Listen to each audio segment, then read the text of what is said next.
ऐकायला येत असेल, असं खळखळाट, असंच हास्य आपल्याला जिवंत ठेवायला हवं. आयुष्यभर हसत राहावं, आनंदी राहावं.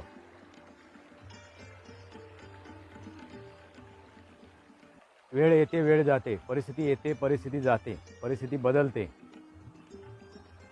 पण हे असं खळखळाट ऐका, शांतपणे ऐका.